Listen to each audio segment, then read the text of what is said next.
Ngayon ko lang na-realize, ang ganda pala talaga dito sa rest house, no? Kinda reminded me of our first night together.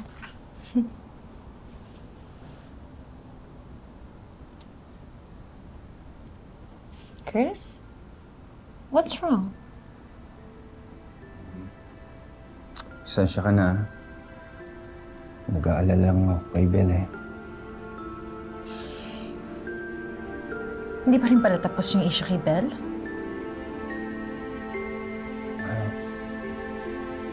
You really think na kaya siya nagtampo dahil lang doon sa party games?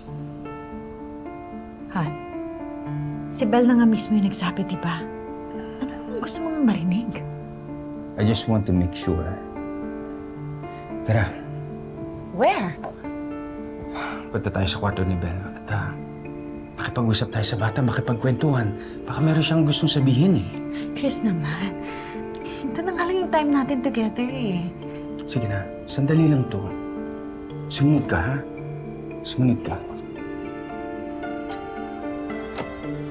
Chris!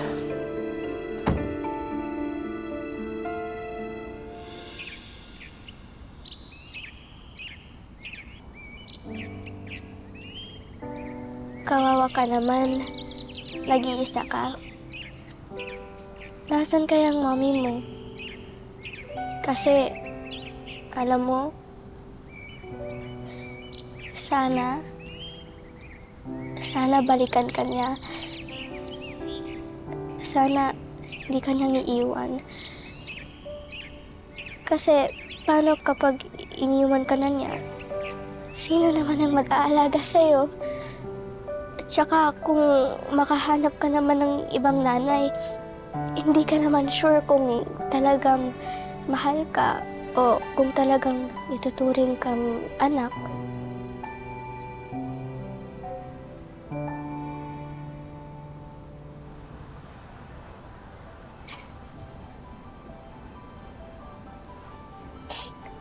Bel?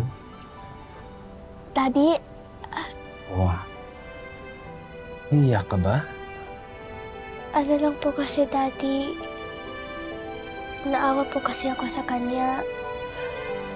Iniwan po siya ng mommy niya. Huwag mo masyadong isipin yung mami niya. Sigurado ako babalik yun. Sana nga po. Kasi, alam niyo po, ang hirap na mawala ng mommy. Bel?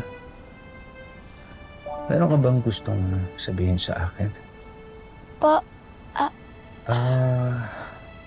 Kasi nararamdaman ko na parang meron kang gustong ikwento sa akin. ano po kasi, Daddy, Bel, alam mo, mas maigi na yung sabihin mo sa akin. Promise. Promise, hindi kita i-judge. Kasi hindi kita matutulungan kapag hindi mo sa akin sinabi. Sige na. Sabihin mo, ano yan? kasi po, Daddy, Oh, mukhang intense na pinag-uusapan yung mag-ama. May I join you? Oo nga eh. Buti, dumating ka. Nag-prepare pa kasi ako ng snacks. Alam ko, paborito ni Belle itong cookies na to. Di ba, Belle? opo, thank you po, Mommy. Oo naman. Anything for my baby girl. Alam mo kasi, meron itong sasabihin si Belle bago ka pumasok. Really? What's that, Belle?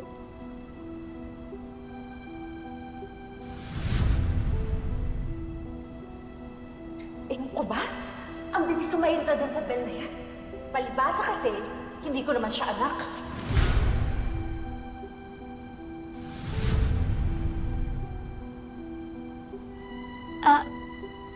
Gusto ko lang pong sabihin na love po kita, Mommy. And no matter what, you will always be my mommy. Of course! Meron pa bang iba? Wala na po. At Grateful po ako na nandito po kayo, Mommy. Tsaka, Daddy. Thank you for taking care of me. Well, siyempre naman. Anak ka namin eh. Siyempre, love ka namin. Di ba?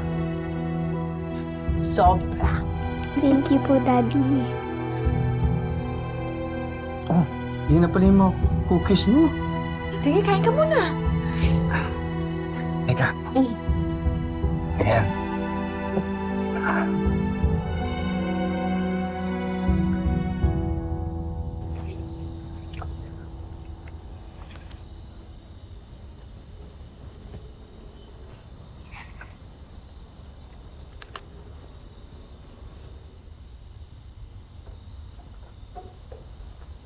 Ba't gising ka pa?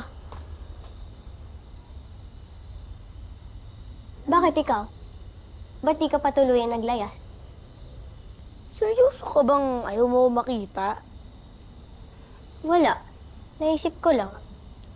Baka mas maganda pa yung buhay mo. Kesa naman yung ganito. Mas mahirap pa sa daga. Hindi ko naman kayo pwedeng iwan ni nanay. Pamilya ko kayo at kakambal kita.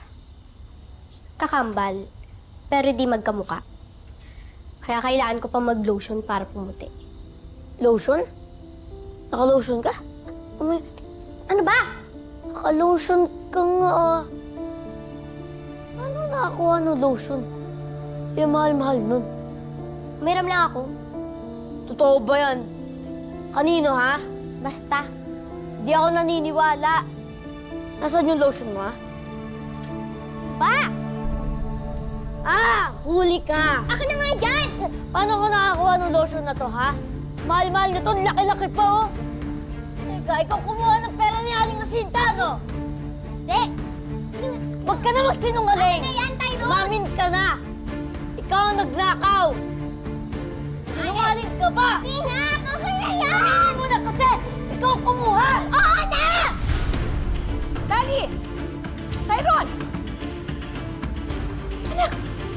Ha? Ano ba nangyayari dito, ha?